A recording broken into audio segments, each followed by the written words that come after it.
everyone, welcome back to Grains in Small Places. I'm Haley and today I'm going to be showing you how to make vanilla pudding.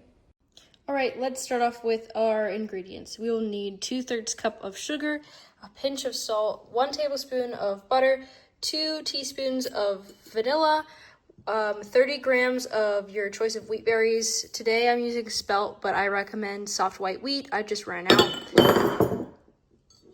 Oops. And then 2 cups of milk. Let's get started. We're gonna start by milling our wheat berries.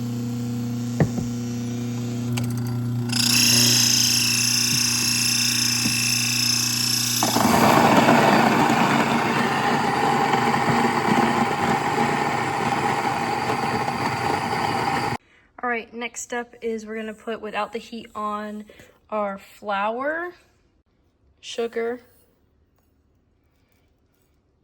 salt, and then just give this a quick stir. Then we're gonna add the milk, still with no heat on.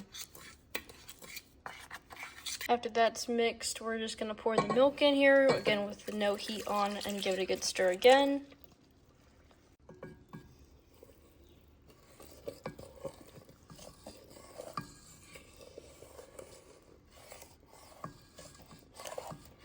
Now without the heat on, we're gonna add 1 egg. Now we're gonna whisk this until it is smooth.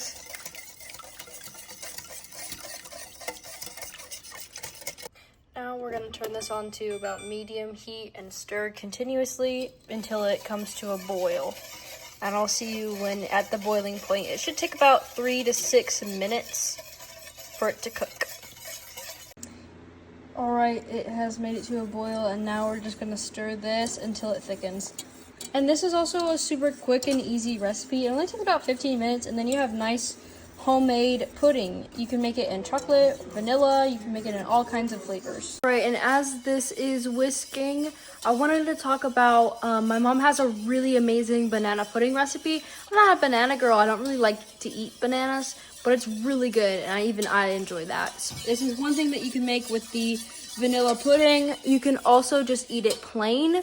That's what I'm probably gonna end up doing. I like to put fresh strawberries on my pudding, and we just got these from our Amish neighbor. And then once this thickens, we're gonna add our vanilla and our butter before it cools. And it will also, steam, and it will also start to thicken once it cools as well.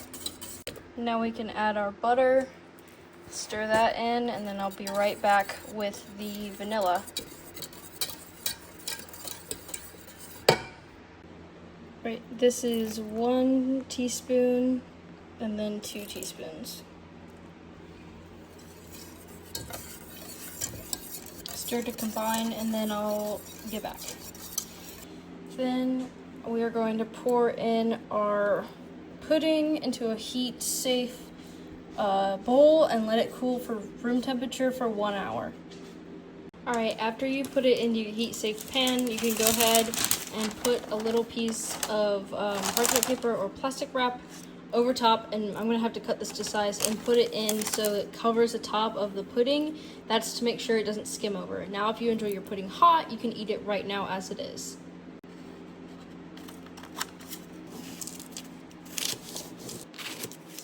Now once this is cut to size, you can go ahead and put it in there and just tap it lightly. This is just to prevent the skim from happening, and I went ahead and left a little flap so it's easy to peel open when it's done. After it is done cooling, you can put this into the fridge for 2 to 3 hours.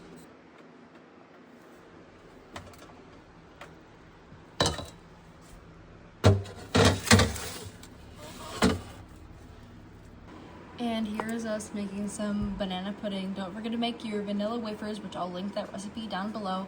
These are incredible, even not in banana pudding. And make sure to pour it over hot so that vanilla pudding soaks up that banana flavor without having to flavor the pudding itself. And if banana pudding doesn't suit your fancy, my mom also has a chocolate pudding recipe, which I will link down below. We made drip pudding with it.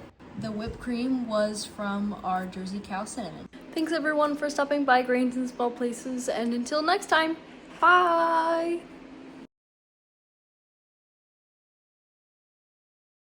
after it is done